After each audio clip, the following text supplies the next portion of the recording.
My dearest brothers and sisters. This is Hakann speaking. I love you and I am happy to be able to answer more questions. Today I am joined by several other Pleiadian wise men and women. We have received a very important question and hence we will answer this as a group. That's why I will be using the word we instead of the word I today. The question comes from Georgia and it boils down to, how can I deal with an addiction? Here is our answer. It can feel awful to be addicted. It can involve elements of shame, of feeling worthless, of not feeling strong enough, of feeling terrible if you don't give in to your addiction but also terrible if you do. Addictions can narrow your perspective, it can isolate you and it can generate feelings of hopelessness. You have all our love and sympathy. First of all, from our perspective, most people on earth are addicted. Most earthlings would struggle if they were told the following. For 1 week, don't drink coffee, don't drink alcohol, don't use drugs, don't watch television, don't play video games, don't use social media, don't watch porn, don't watch mainstream news, don't consume content that is aimed at making you feel that a group of other people are bad or evil or stupid. So from our perspective, the vast majority of earthlings are addicted to something. It's just that some addictions are considered normal and hence aren't considered addictions, even if sometimes they are still very damaging. I am not saying this to shame earthlings. Frankly, Earth is such a harsh world that we are not surprised that most earthlings are addicted to something. If we took the average Pleiadian soul and had them be born on Earth, probably that person would become addicted to something too.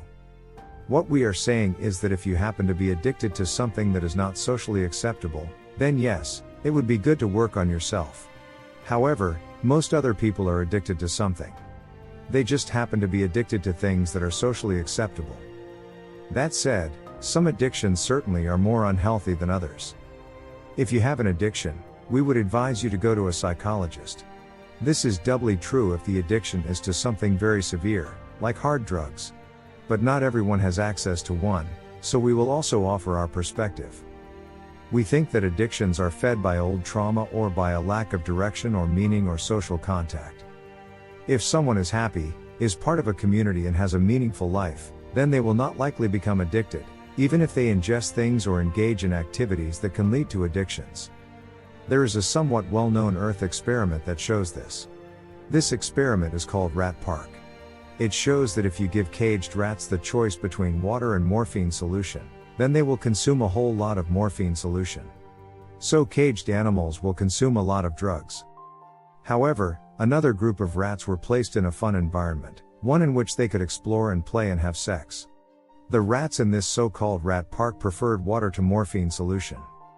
The Rat Park experiment shows that in most cases, the fundamental problem is a lack of meaning, a lack of community, a lack of love and a lack of being properly rewarded and appreciated and seen for the things you do. Let's say that we are talking about an addiction that may be severe but is not as severe as a hard drug addiction. For example, let's say that some person has a junk food addiction and they're not able to stay away from junk food, no matter how hard they try. In this case, we recommend that this person focuses not on resisting their junk food addiction, but focuses on trying to build a better life and surrounding themselves with good people instead. And we recommend that the people around them don't focus on telling them to not eat junk food but instead on spending time with them and giving them love. If a person who is addicted to junk food keeps spending all their willpower on resisting junk food, then they will probably decrease their junk food consumption a bit, but they may not be able to build better routines because they're spending all their willpower on staying away from junk food. In our view, it's better if they only expend some willpower on resisting junk food and spending the rest of their willpower on improving their life. Even if that means that temporarily they will eat more junk food. For example, it would be good to build better routines, especially routines that give you joy or pleasure or energy once you have set them up. It's better to move at a pace that feels workable, rather than trying to do everything at once and then failing after a few days. In time, this will make the addiction not seem as appealing anymore. Indeed, another Rat Park experiment shows the effectiveness of this solution. In this experiment, rats were kept in cages and fed morphine solution for nearly 2 months. Then those addicted rats were let loose in the very pleasant Rat Park. And when offered the choice, those rats chose to drink water instead of the morphine solution. They did have some withdrawal symptoms, but when placed in a better environment, the drugs were simply no longer appealing to them. So if the addiction is not something like hard drugs, then we recommend spending only a moderate amount of willpower on staying away from the addiction and spending the rest of your willpower on improving your life. This may not help immediately, but in time, you will simply not feel drawn to your addiction anymore. That is the most important advice that we have. What might also be helpful is knowing that while you're addicted or while you're suffering from mental trauma, it may seem endless. It may seem like you'll be addicted and traumatized for the rest of your life. But this is certainly not always the case. This is just your ego being negative. This doesn't necessarily reflect reality. The channeler also had a period of several years where he thought he'd never feel happy again, and now he frequently feels great. Also, if you are addicted, it may seem like all you are is your addiction. This is not true.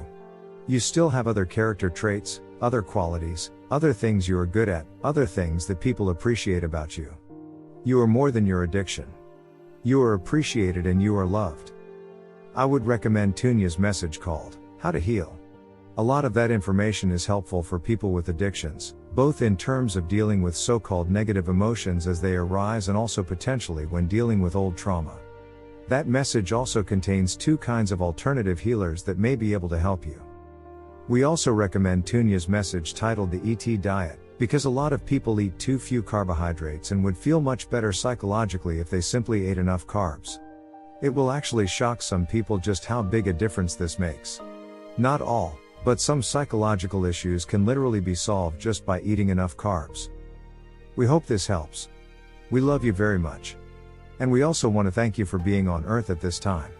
We know it is hard, but if you are receiving this message, then you are very likely a light worker, and the presence of light workers on Earth helps a ton. The liberation of Earth could not happen without the presence of light workers. We are very grateful for your service. Your star brother, Hakann.